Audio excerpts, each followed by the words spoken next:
প্রতিমদীপ গুপ্তা পরিচালিত রান্নাবাটি সিনেমাটা আমি দেখে এলাম। সিনেমাটা কেমন লাগলো? সিনেমাটা কালকে রিলিজ হয়েছে, আমি আজকে দেখে এলাম কেমন লাগলো। সিনেমাটার লিড রোলে রয়েছে হচ্ছে ঋত্বিক চক্রবর্তী, সোলাঙ্কি, সৈনী সরকার। ছবিটা কেমন হলো? তো দেখুন, এই ছবিটা বেসিক্যালি একটা গ্যাস্ট্রোনমিক ড্রামা বা কুলিনারি ড্রামা। তো এটা বেসিক্যালি ফুডের ওপর ফোকাস করে এই সিনেমাগুলো। যে আগে প্রতিমদীপ গুপ্তা করেছিল মাছের ঝোল, সেটাও বাংলায় প্রথম। আর এই সিনেমাটা তারই মানে একটা বলতে পারো যে মানে সেটার থেকে ইন্সপায়ার হয়ে হালকা বানানো। ঠিক আছে, মানে যদি গল্পটা আপনাদের ছোট্ট করে বলি, তো দেখুন এখানে গল্পটা বেসিক্যালি দেখানো হচ্ছে একটা বাবা মেয়ের তাদের সম্পর্ক, মানে ঋত্বিক চক্রবর্তী এবং ঋত্বিক চক্রবর্তীর 14 বছরের একটি মেয়ের সম্পর্ক। তার মা অ্যাকচুয়ালি মানে ঋত্বিক চক্রবর্তীর বউ আর কি 1.5 বছর আগে মারা গেছে, এবং ঋত্বিক চক্রবর্তীর বউ আর কি তার মেয়েকে খুব ভালোবাসতো, তাকে স্নেহ করতো, খাবার মানে বান্নার সাথে খুব জড়িত ছিল মা আর মেয়ে। যেহেতু মারা গেছে তাই জন্য সে এখন একজন সিঙ্গেল ফাদার, এবং তার মেয়ে তাকে বোঝার চেষ্টা করে না, কারণ তার বিভিন্ন প্রবলেম আছে যেগুলো বাবা পূরণ করতে পারে না, এবং বাবাও মেয়েকে বোঝার চেষ্টা করলে সে অক্ষম হচ্ছে, কোনোভাবেই মন জয় করতে পারছে না। তো এই বাবা মেয়ে একটা তাদের সম্পর্কের ইকুয়েশনটা দেখানো হয়েছে। এরপর ঋত্বিক চক্রবর্তী ঠিক করে যে তার মেয়েকে ভালো ভালো রান্না করে খাওয়াবে, তো তাই জন্য সে কুকিং একটা কোচিং জয়েন করছে, সেখানে আর কি হোস্ট হচ্ছে সৈনী সরকার। এই হচ্ছে গল্প সিনেমার। এর বেশি জানতে হলে আপনাকে নিকটবর্তী সিনেমা হলে গিয়ে রান্নাবাটি সিনেমাটা দেখতে হবে। তো এটা একটা ভালো ড্রামা সিনেমা কিন্তু হয়েছে এক্স্যাক্টলি। যারা অনেকেই আছে যে এরকম ধরনের সিনেমা দেখলি বলবে এটা তো আদিবাদী সিরিয়াল, এটাকে জি বাংলা বা স্টার জলসা রিলিজ করলে ভালো করতো। গ্যাস্ট্রোনমিক ড্রামা, এটা আমরা সচরাচর দেখতে পাই না। তো যেটা প্রজাপতি 2 এই কনসেপ্টের ওপর বা এই ফরম্যাটের ওপরই হতে চলেছে, এই থিমের ওপর অ্যাকচুয়ালি। তো এই সিনেমার এই যে নতুন একটা ফর্ম, সেটাকে দেখতে বেশ ভালো লাগে। ড্রামার সাথে যেভাবে যায়, মানে ড্রামাটা এমনভাবে এখানে বিল্ড করা, আপনাকে হাসাবে কোথাও, আপনাকে কোথাও ইমোশনাল করবে, এবং ন্যারেটিভটা এত ভালোভাবে বলে না, মানে আপনি কিন্তু সব কিছু জানেন, এরম নয় যে এই সিনেমাটা হ্যাবক বিশাল যে গল্প যে আপনি জানেনই না, আপনার সব কিছুই জানা, কিন্তু তাও একটা সিনেমাটা দেখার সময় না একটা ইন্টারেস্ট বা একটা মজা কিন্তু আপনি পাবেন।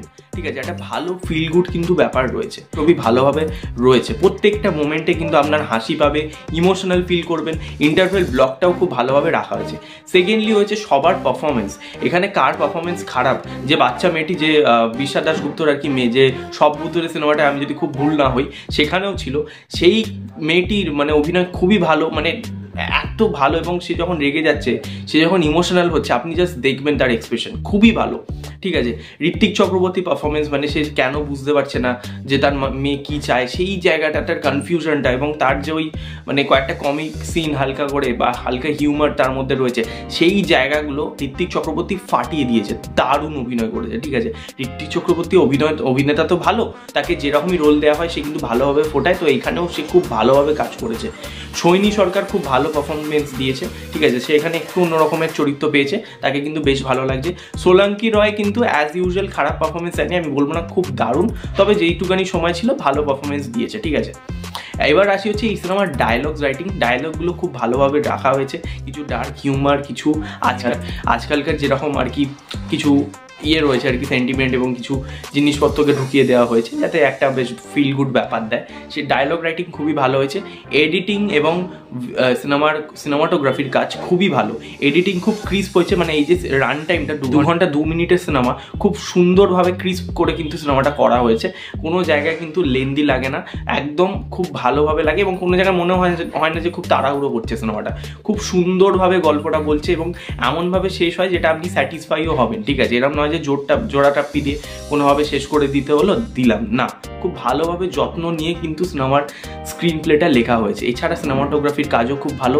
যে এবার যদি আসি এই সিনেমার নেগেটিভ দিক, তো এই সিনেমার আমার নেগেটিভ দিক দুটো লেগেছে, সত্যি কথা বলছি। এক হচ্ছে এই সিনেমার যে প্রেম বা কেমিস্ট্রি দেখানোর চেষ্টা করেছে সেটা খুব ফোর্সফুলি, সেটা দেখতে খুব বোকা বোকা লাগে, যেটা আমার মনে হয়েছে যদি নাও রাখা যেত না তাহলে সিনেমাটা এমন কোনো বেশি ক্ষতি হতো না। হচ্ছে যে কিছু গানের সিন বা গানগুলো খুব জোর করে রাখা হয়েছে, যেটা আমার মনে হয়েছে গানগুলো না রাখলেও শুধু ব্যাকগ্রাউন্ড মিউজিকটা রাখছিল, ব্যাকগ্রাউন্ড মিউজিকও কিন্তু আরও বেটার হতে পারতো। আমার মনে হচ্ছে গান এবং ব্যাকগ্রাউন্ড মিউজিক এই দুটোই আরও বেটার হতে পারতো, এবং গানগুলো খুব ফোর্সফুলি রাখা হয়েছে।